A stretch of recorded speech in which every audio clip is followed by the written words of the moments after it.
হ্যাঁ গো, আমি সোমার বাবা বলছি গো, শুনতে পাচ্ছ তো? আমার শরীরটা ভালো নেই গো, আর বোধহয় সংসারটা বাঁচাতে পারলাম না গো। যাওয়া শুরু করেছে, যাও একটু করে কমে খাচ্ছিলাম, তাও বোধহয় গেল। সোমাকে বলে দিও এ মাস থেকে ওর হাত খরচা আমি আর দিতে পারবো না। আর তুমিও এবার থেকে ঘন ঘন বিউটি পার্লারে যাওয়া বন্ধ করো। হ্যাঁ গো, শুনতে পাচ্ছ তো? রাগ করো না লক্ষ্মীটি। কি করবো বলো, 34 বছর যখন রাজত্ব করেছি তখন তো কিচ্ছুটি তোমার কিনতে হয়নি বলো, এমনকি ধনে পাতাটি পর্যন্ত তোমার বাড়ি দিয়ে যেত। এখন কি করব বলো? স্বপ্নেও কি ভেবেছিলাম রাজত্বটা চলে যাবে? যাও অফিস টফিসে ইউনিয়ন করে একটু করে কমে খাচ্ছিলাম, তাও এদের সহ্য হচ্ছে না, সব উঠে পড়ে লেগেছে। আগে তো লাল কৌটো নাড়িয়ে কত কি করেছি, তোমার গয়না, মেয়েকে ভালো ইংলিশ মিডিয়াম স্কুলে পড়ানো, বলো কত ভালো ছিলাম। ওই দুষ্টু মহিলা, ওদের দিদি সব আমাদের 12টা বাজিয়ে দিলে গো। তুমি কাঁদছো নাকি? কেঁদো না লক্ষ্মী সোনা। রেলের অফিস গুলোতে যাও একটু বেঁচে ছিলাম, সেদিকে ওই মহিলাটির নজর পড়েছে। শুনতে পাচ্ছ?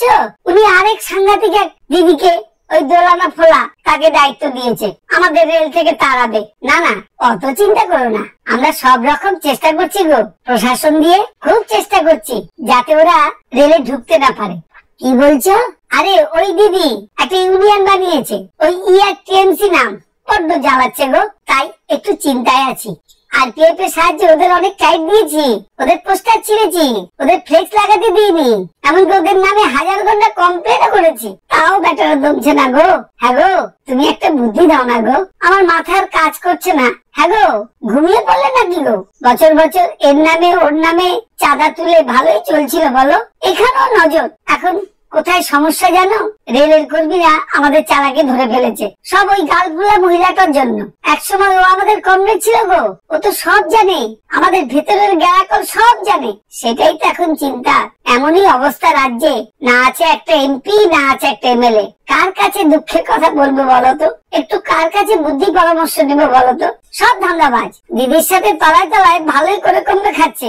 যাও, রেলে আমরা কয়েক গাছে বেঁচে আছি, তাও বুঝি আর থাকবে না গো। যাই হোক, তুমি অত চিন্তা করো না, সোমাকে বলে দিও রাত জেগে আর আন্দোলন করতে হবে না। অনেক করেছে ও আমার জন্য, রাতের পর রাত রাস্তায় শুয়ে বসে অনেক কিছু আমার জন্য করেছে। কয়েক মাস ওর রোজগারই তো সংসারটা ভালোই চলছিল বলো। ওকে শরীরের যত্ন নিতে বলো। গত কয়েক মাস ওর শরীরের উপর যা ধকল গেল, যাক তুমি আবার চিন্তা করে শরীর খারাপ করে ফেলো না, না হলে ওই দিদির হাসপাতালে যেতে হবে। এখন আর সে ক্ষমতা নেই যে তোমাকে ভালো নার্সিং হোমে নিয়ে গিয়ে চিকিৎসা করাবো। আর বলতে পারছি না গো, বুকের ভেতরটা একটু চিনচিন করছে, তবে চেষ্টা করছি যে করেই হোক রেলের অফিসে বেঁচে থাকতেই হবে। আর তো জায়গা নেই, দিদিমণি আমাদের একেবারে শূন্য করে দিয়েছে গো। ভালো খবর হলে 12 তারিখে ফোন করব। আর হ্যাঁ, সোমাকে বলে দিও আর যেন ওদের নামে উল্টো পাল্টা মিথ্যে খবর না ছড়ায়। আর তুমি ঘুমের ওষুধটা খেয়ে ঘুমিয়ে পড়ো লক্ষ্মীটি। রাখলাম।